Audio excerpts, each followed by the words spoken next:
بسم اللہ الرحمن الرحیم۔ السلام علیکم ورحمۃ اللہ وبرکاتہ۔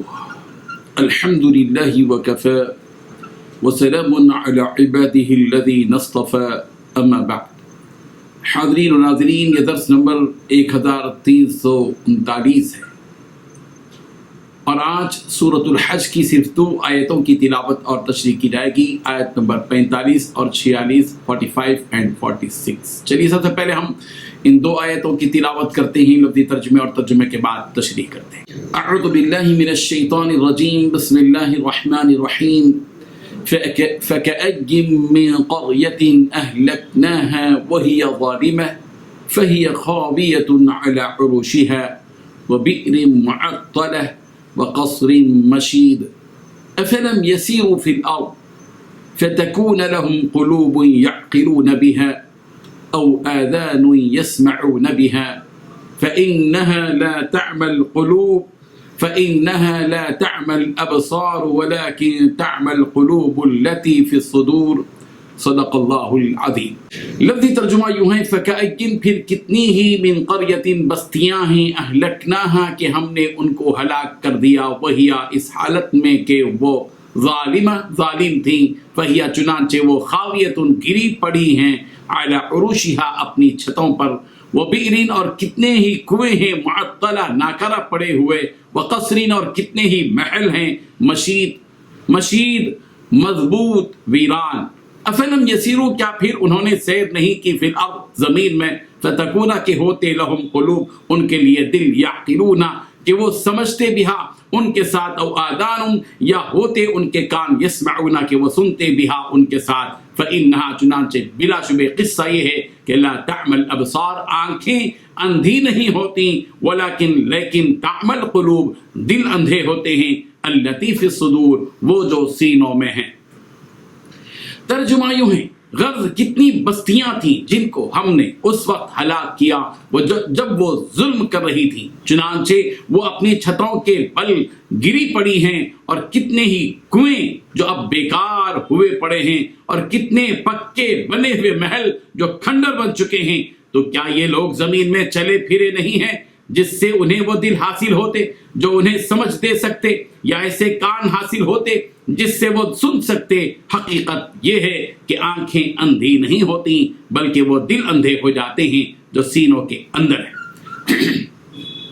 ان 2 آیتوں میں 6 باتیں بتلائی گئی ہیں۔ پہلی بات، غرض کتنی بستیاں تھیں جن کو ہم نے اس وقت ہلاک کیا جب وہ ظلم کر رہی تھی۔ دوسری بات، چنانچہ وہ اپنی چھتوں کے بل گری پڑی ہیں۔ تیسری بات، کتنے ہی کنویں جو اب بیکار پڑے ہوئے ہیں۔ چوتھی بات، کتنے پکے بنے ہوئے محل جو کھنڈر بن گئے ہیں۔ پانچویں بات، کیا یہ لوگ زمین میں چلے پھرے نہیں ہیں جس سے انہیں وہ دل حاصل ہوتے جو انہیں سمجھ دے سکتے، یا ایسے کان حاصل ہوتے جن سے وہ سن سکتے۔ چھٹی بات، حقیقت یہ ہے کہ آنکھیں اندھی نہیں ہوتی بلکہ وہ دل اندھے ہو جاتے ہیں جو سینوں کے اندر ہے۔ بزرگان محترم، تاریخ گواہ ہے کہ جس بستی کے لوگوں نے اپنے نبیوں کی باتوں کو جھٹلایا اور بڑا بھاری ظلم کیا، اللہ تبارک و تعالیٰ نے اس بستی کے لوگوں کو ہلاک و تباہ کر دیا۔ ایسی بستیوں میں رہنے والوں کے گھر اپنی چھتوں کے پل گر گئے، یعنی وہ سارے گھر ویران اور تباہ ہو کر رہ گئے۔ سورۃ الانبیاء کی آیت نمبر 11 میں بھی یہ حقیقت یوں بیان کی گئی، وَكَمْ قَصَمْنَا مِنْ قَرْيَةٍ كَانَتْ ظَالِمَةً وَأَنشَأْنَا بَعْدَهَا قَوْمًا آخَرِينَ، اور بہت سی بستیاں ہم نے تباہ کر دی جو ظالم تھی، اور ان کے بعد ہم نے دوسری قوم کو پیدا کر دیا۔ رب ذوالجلال کا قانون ظالم قوموں کے بارے میں یہی ہے کہ اللہ تبارک و تعالیٰ ان قوموں کو ایک مدت تک مہلت دیتے ہیں، لیکن اگر وہ پھر بھی اپنے ظلم سے باز نہیں آتے تو ان کو ہلاک و تباہ کر دیتے ہیں۔ تاریخ اقوام گواہ ہے کہ جن لوگوں نے بھی ظلم کیا، اللہ تبارک و تعالیٰ نے ان قوموں کو تباہ و برباد کر دیا۔ قوم عاد کی تاریخ، قوم ثمود کی تاریخ، قوم لوط کی تاریخ، قوم فرعون کی تاریخ، ان سب نے ظلم کیا اور ان سب کا انجام تباہی و بربادی کے سوا کچھ نہیں تھا۔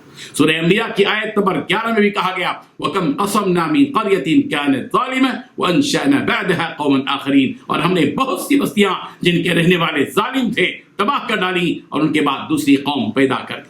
سورہ اعراف کی آیت نمبر 4 میں کہا گیا، وَكَمْ مِنْ قَرْيَةٍ أَهْلَكْنَاهَا فَجَاءَهَا بَأْسُنَا بَيَاتًا أَوْ هُمْ قَائِلُونَ، اور بہت سی بستیاں جن کو ہم نے تباہ کر دیا اور ان پر ہمارا عذاب رات کے وقت میں پہنچا یا ایسی حالت میں جبکہ وہ دوپہر کے وقت آرام میں تھے۔ سورہ ہود کی آیت نمبر 102 میں کہا گیا وَكَذَلِكَ أَخْذُ رَبِّكَ إِذَا أَخَذَ الْقُرَى وَهِيَ ظَالِمَةٌ إِنَّ أَخْذَهُ عَلِيمٌ شَدِيدٌ، تیرے پروردگار کی پکڑ کا یہی طریقہ ہے جبکہ وہ بستیوں کے رہنے والے ظالموں کو پکڑتا ہے، بے شک اس کی پکڑ دکھ دینے والی اور نہایت سخت ہے۔ اور یہ بھی حقیقت ہے کہ اللہ تبارک و تعالیٰ کسی بستی کو ظلم سے ہلاک نہیں کرتے۔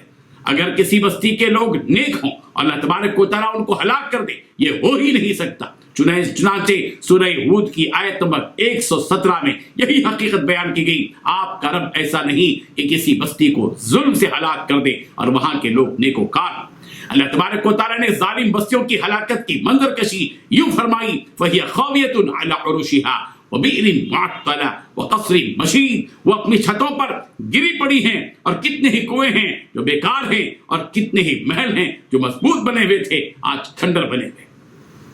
اس کا مطلب یہ ہے کہ ان ظالم بستیوں کے گھروں کا حال عذاب کی وجہ سے یہ ہوا کہ ان کی گھروں کی دیواریں ان کی چھتوں پر گری ہوئی ہیں، اس لیے کہ جب عذاب آیا تو پہلے چھتیں گر گئیں اور ان چھتوں پر دیواریں گر گئیں۔ اور کنووں کا حال یہ کہ جن کنووں میں پانی تھا آج وہ کنویں بیکار پڑے ہوئے ہیں، آج ان کنووں سے پانی دینے والا کوئی نہ رہا۔ اور مضبوط قسم کے محل ویران پڑے ہوئے ہیں، آج ان محلات کے نہ بنانے والے زندہ رہے اور نہ ہی ان محلات میں بسنے والے زندہ رہے۔ اللہ تبارک و تعالیٰ نے ان کے جرائم کی وجہ سے ان بستیوں کو ہلاک کر دیا، ان کے کنووں کو بیکار کر دیا، ان کے محلات کو رہنے والوں سے محروم کر دیا اور وہ بے آباد یعنی ویران ہو گئے۔ چاہیے تھا کہ ان عبرتناک مناظر کو لوگ دیکھتے اور عبرت کی نگاہ سے دیکھتے اور سبق حاصل کرتے۔ اسی لیے سوالیہ انداز میں یہ بات کہی جا رہی ہے افلم یسیروا فی الارض فتکون لهم قلوب یعقلون بها او آذان یسمعون بها، کیا یہ لوگ زمین میں چلے پھرے نہیں تاکہ ان کے ایسے دل ہوتے جن کے ذریعے سمجھتے اور ایسے کان ہوتے جن کے ذریعے سے سنتے۔ تباہی کا شکار ان بستیوں کے حالات کو عبرت کی نگاہ سے دیکھنے کی ضرورت ہے اور ان کے حالات سے سبق لینے کی نیت سے سننے کی ضرورت ہے کہ ان حالات کو سنا جائے، مگر حقیقت یہ ہے کہ آنکھیں اندھی نہیں ہوتی بلکہ دل اندھے ہوتے ہیں جو ان کے سینوں کے اندر ہوتے ہیں۔ قرآن مجید میں بار بار اس جانب متوجہ کیا گیا کہ زمین میں چل پھر کر ان جھٹلانے والوں کے انجام کو دیکھیں۔ سورہ آل عمران کی آیت نمبر 137 میں کہا گیا فَسِیرُوا فِی الْأَرْضِ فَانظُرُوا کَیْفَ کَانَ عَاقِبَةُ الْمُکَذِّبِینَ، چلو پھر تم زمین میں چلو پھرو پھر دیکھو کہ جھٹلانے والوں کا انجام کیا۔ سورہ انعام کی آیت نمبر 11 میں بھی یہ مضمون ہے، سورہ یوسف کی آیت نمبر 109 میں بھی یہ مضمون ہے، سورۃ النمل کی آیت نمبر 69 میں بھی یہ مضمون موجود ہے، سورہ عنکبوت کی آیت نمبر 20 میں بھی یہ مضمون موجود ہے، سورہ روم کی آیت نمبر 9 میں اور 42 میں بھی یہ مضمون موجود ہے کہ ان قوموں کے تباہ کن مناظر کو دیکھنے کی دعوت دی گئی ہے اور ان کا انجام بتلایا گیا ہے۔ اللہ تبارک و تعالیٰ ان حقائق کو سمجھنے کی اور عبرت حاصل کرنے کی ہم سب کو توفیق عطا فرمائے، آمین۔ وآخر دعوانا ان الحمد للہ رب العالمین۔